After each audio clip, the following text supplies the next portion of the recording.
Have you ever wondered about the war that nearly tore the United States apart? A conflict so monumental, it completely reshaped the nation's destiny. I'm talking about the American Civil War, fought from 1861 to 1865.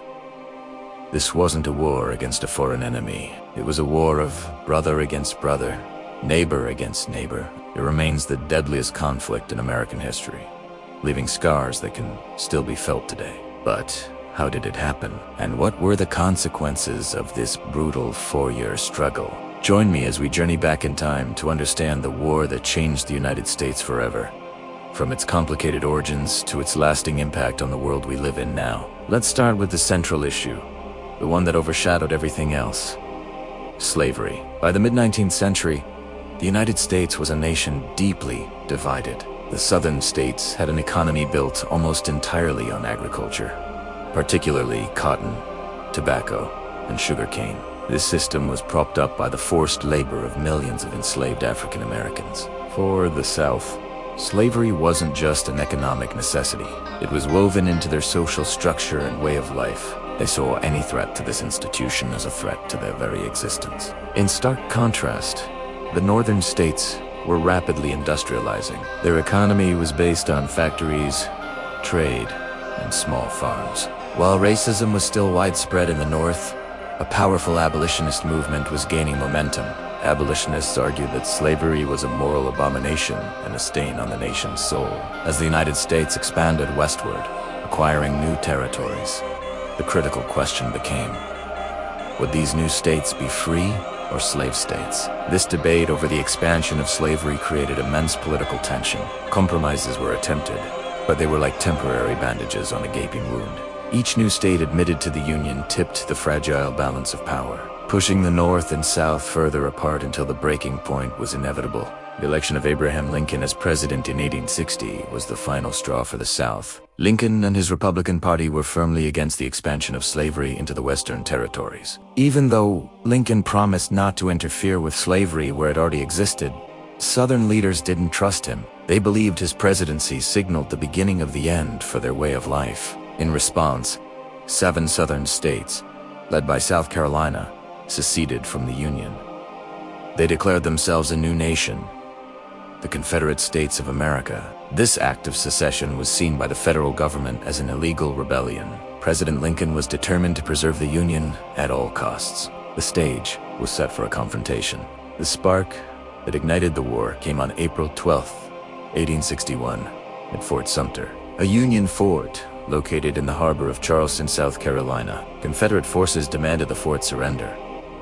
When the Union commander refused, they opened fire. The bombardment of Fort Sumter marked the beginning of the American Civil War. In response to the attack, President Lincoln called for 75,000 volunteers to put down the rebellion. This call to arms prompted for more southern states to secede and join the Confederacy.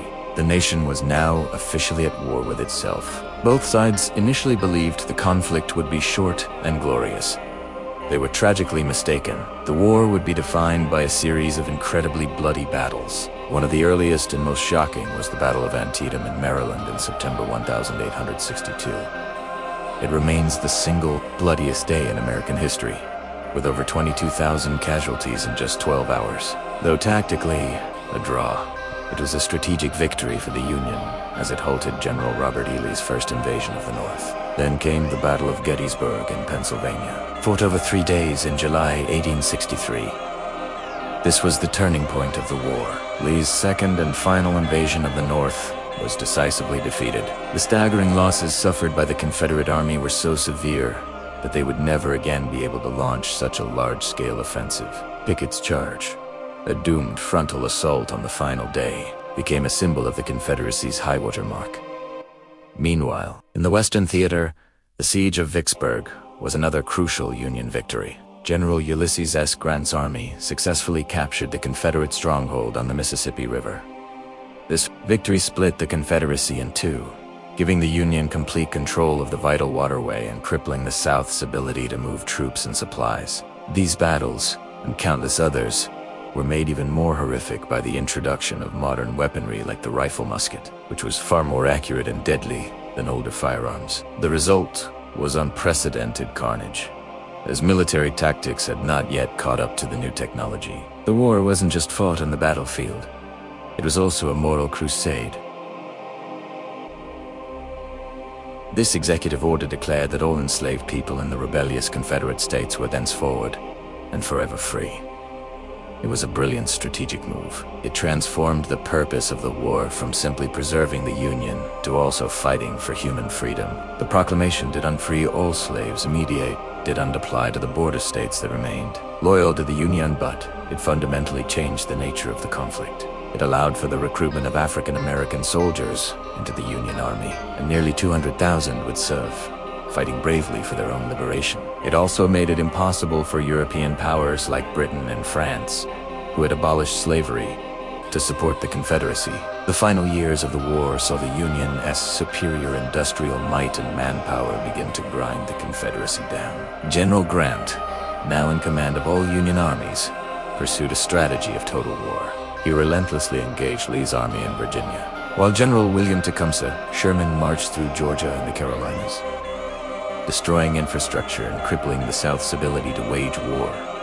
The suffering on both sides was immense. Cities were burned, farms were destroyed, and the Southern economy was left in ruins. Finally, on April 9, 1865, after being cornered by Union forces, Confederate General Robert E. Lee surrendered his army to General Ulysses S. Grant at Appomattox Courthouse in Virginia.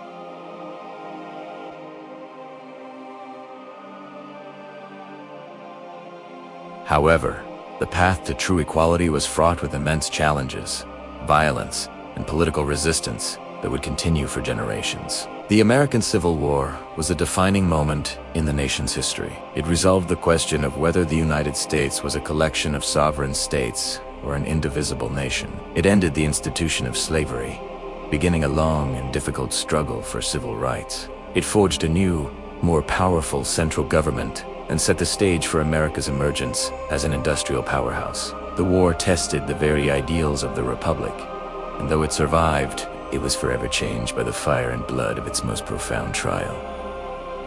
Thank you so much for watching. If you found this video informative, please give it a thumbs up and subscribe to the channel for more deep dives into history. Let me know in the comments what historical topic you'd like to see next. Until then, take care.